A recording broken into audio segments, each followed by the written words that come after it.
That I'm going to jump a little bit to just talk a little bit more about Brooklyn and just your identity as an artist and a person in general. But you mentioned it. You were born and raised in Brooklyn. It lives in your music. I think you can hear the through line of especially if you've lived in Brooklyn, the way it feels and some of the things that you hear around. But your sound's always also felt like it lives in its own space. It doesn't feel so distinctly New York that is the first thing that I think a listener would jump to saying is that Kota's a New York rapper, right?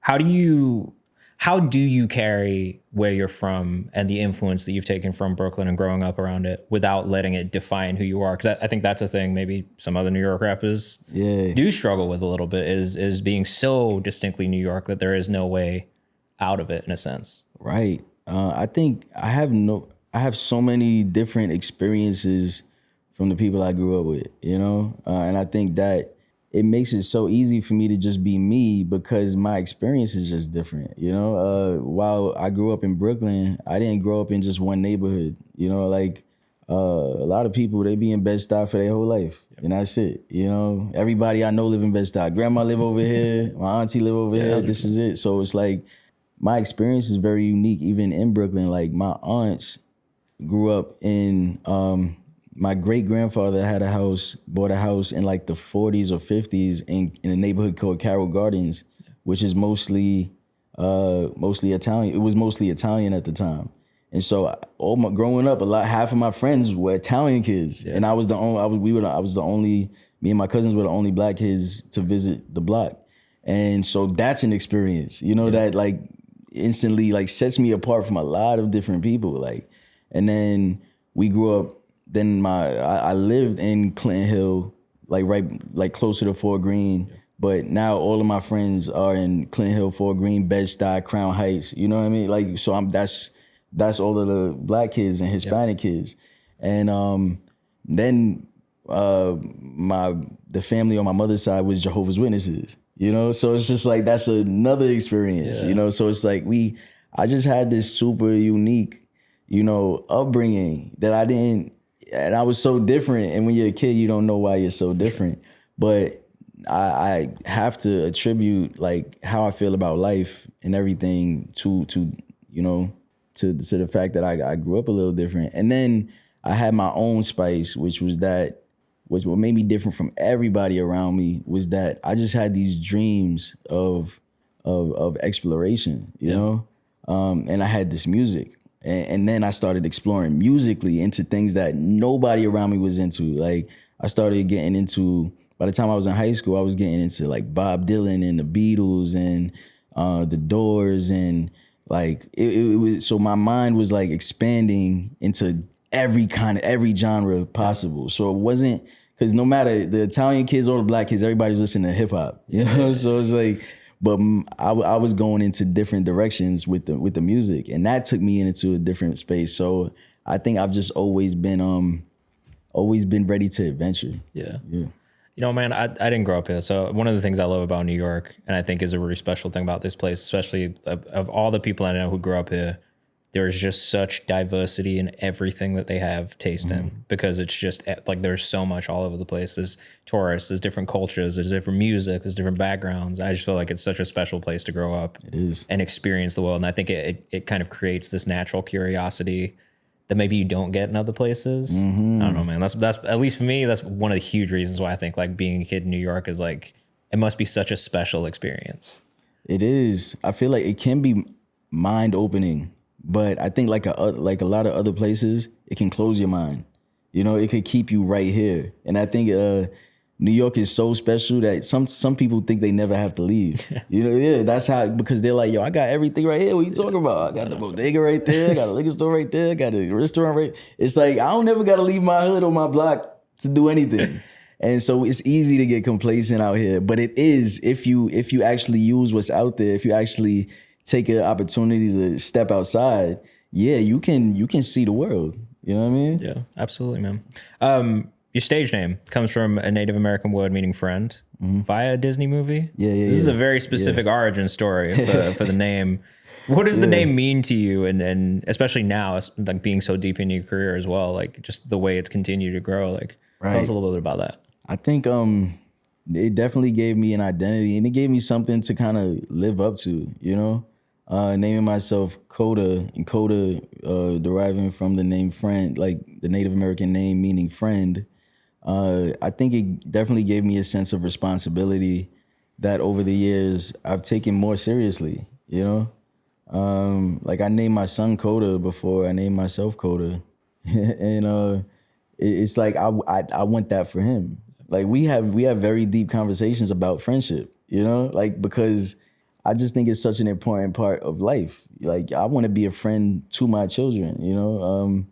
Being a good friend is like it can lead to a great life. If you know what friendship is, you know, even when you have a partner or a wife or whatever, it's like you have to be a friend before anything.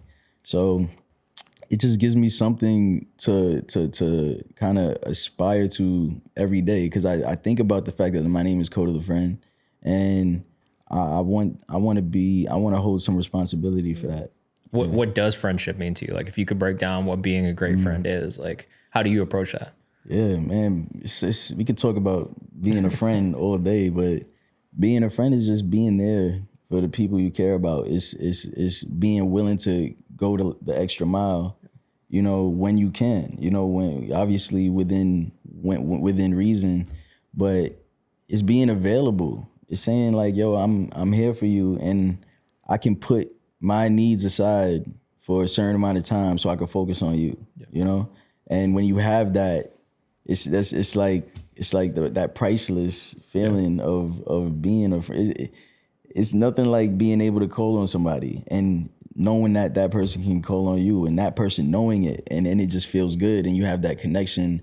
That it's knowing somebody is down for you is like a priceless feeling and a priceless thing. Like there's no money, you can't buy that. Top tier feeling in life, 100%.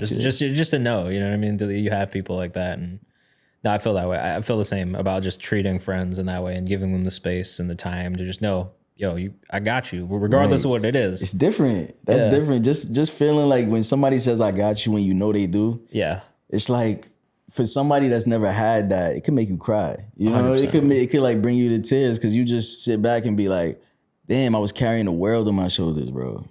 Like, it'll make me cry sometimes telling someone that. For real. When I'm like, yo, because I already mean that shit too. Like with certain people, and it's like, yo, like I need you to understand it's real. This is not like me just saying I got you just cause, but like this is a real thing.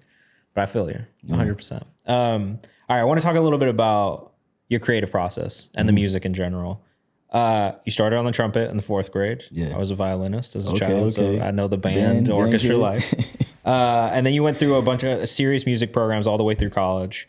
How much do you feel that formal training comes into the way that you create music now? Is it something that you lean on? Is it something you think about? Like, or is it just a subconscious thing that kind of pops in when you're creating? It's something that is so part of my life. Like when I tell you, when I go upstairs, ever since I was a kid, ever since I learned how to play trumpet, ever since I learned how to read music, I go up the stairs and I say the scale in my head. You know what I mean? It's like that's how ingrained my training is in me, and I still do that to this day. You know, I still tap out on the trumpet. I still tap the fingerings. You know, on this couch. So it's so deep that it's not at the top of my mind. Yeah, you know. So 100%. I'm pulling from it all the time. But it's more like a language. I don't think about speaking English. Yeah. It's the language I speak. Do you think that it's something that musicians should, like, even if it's later in life? Because I'm very of the mindset that, like, if you are a musician, you should learn the theory of it, even if you're not using it all the time, right? Like, it's the theory for a reason. I think if you have it as a groundwork, you can build off of it however you want. Right. Like, for you, do you feel like that training, like, would you take it back? Is it something that you wish more artists and producers and creators kind of thought about in their creative process? I don't know. I think everybody has to do what's right for them, you know? I would say it definitely doesn't hurt to know theory. So if you want to learn, I think you should learn, you know?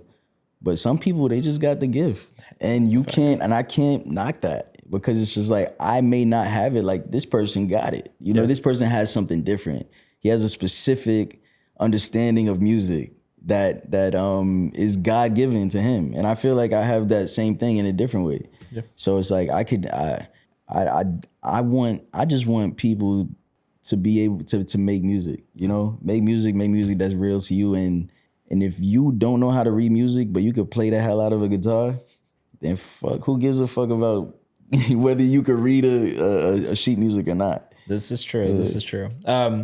You mentioned your influences, right? Ranging from everything from like on the hip hop side of things, the Jays of the world, stuff like that, but also into like Bob Dylan, the Beatles. How do artists outside of hip hop influence the way that you create music, and how have they influenced the way that you've thought about music as well? Yeah, I think with melody, I think I hear melodies completely different than people around me do sometimes. Like I could tell when somebody's palette was kind of limited growing up, you know, because I can tell when somebody just listened to R&B, and I can tell when somebody just I grew up with a lot of gospel, you know, and because I listened to everything. So it's like, because I was really trying to hear everything, I'm talking about damn everything. Like I was getting into country music as a teenager, some obscure shit, bro, you know, and so I just know, it's just like a knowing, you know. So when I'm writing melodies, I'm pulling. Sometimes I could tell a producer I'm hearing some Beatles energy on this, you know, and I could tell from a specific song. I would be like, yo, I want to pull this idea from this specific song, you know, of something he did 30 seconds in to the song, and go, you know, it's like that. He's like, bro, that's fucking crazy. I didn't, you know, but that's what broadening your horizons does. It's like when you can pull something from your favorite song years ago and just like, it's like you have to live it. You have to listen. You have to be curious about it. Yeah. And so just the way that I think about music and the way I hear music is but at the same time, it's like you think about Jay-Z. Everything I learned about words was from Biggie and Jay and Nas. Like, bro, the Beatles can't do that. You know, they just can't. And so everything coming together, nobody spends more time in my head than the other. It's like whatever the music needs, I'm indebted to these people forever. Who's the most obscure influence you think you have as a music fan? Who's the most obscure artist? I think it's this dude named Carl Smith. He's a country artist. But when I tell you it's obscure, listen to that shit later. You know what I mean? And you'll be like, yo, what the fuck was this kid listening to? And I was a teenager. And I think his name is Carl Smith. All right. But I remember his name because he had this song called Back Up Buddy. Back Up Buddy is about like basically him telling the dude to back up off my girl. And it's just, and then I would sing it right now, but it's too, you know, it's too bad. You know, it's too bad, but I loved it. You know? Yo, I'm dead. I'm gonna have to look this one up. This I've not heard. I'm gonna have to look this one up. Really quickly before we move on, the Lyrics to Go series is now 5 installments deep. Mm-hmm. That is a long running series for you. What does that series mean to you creatively? Is it a pressure release? Does it feel like a different mode? Is it something entirely different altogether? Like, why 5 installments? Right. Lyrics to Go, it started my career. One thing that I had that was pretty unique to me was in 2015, I started this series called Lyrics to Go, where I would just stand straight in the camera and I would put the yellow subtitles at the bottom and I would rap the lyrics because that's the kind of video I could afford. I didn't know it was gonna turn into a series until I put out one and people were like, yo, I love this shit. And it kind of went viral. It's the first time I ever went viral, so to speak. And so that made me think, oh, I need to keep doing this. And so it just became something that people look forward to. And I enjoy doing it. And I think it got to a point where I was just like, I'm not enjoying it anymore. And so I stopped. But I feel like I'm gonna pick it up again at some point. It's like, that's why I'm not fully like deading it. But right now I'm just on different things. But Lyrics to Go Volume 6. I think I've already written a couple songs for it, but I'm not ready to go back into it yet, you know? It's in its incubation period. Yeah, for sure. I think when it comes back, it's gonna be special. I love that, man. I love that. I want to talk to you about being an independent artist, because you are really like, maybe not the poster child, but you're definitely an independent artist. I think a lot of artists look at and think, yo, this guy has been able to build something truly on his own in an incredible way. You've turned down major labels. You built everything yourself. At what point in your career did that decision feel less like a risk and more like a necessity? Yeah, I mean, I was already making money off of music by the time labels were looking at me. Yeah.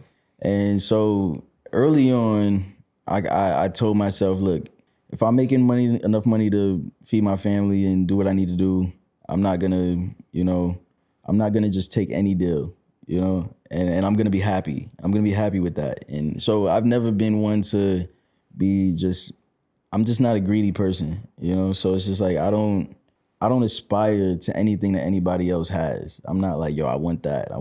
Like, nah, like, I'm grateful that I'm able to make music, travel the world, and do what I do.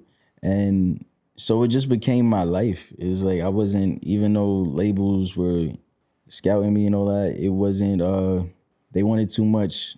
They could have took my freedom. They could have decided, yo, we don't want you to drop this album and put me on the shelf. And that would have made me depressed. And they wanted too much, and they wanted to give me too little. And I just thought it was disrespectful, you know? As an artist, one thing I don't like when people do to artists is tell us what we're worth. That's the most annoying shit ever to me, because you can't tell me what I create is worth. Only I can put value on that. So if I tell you that this is what I'm worth and you tell me I'm not, then fuck you, respectfully, you know?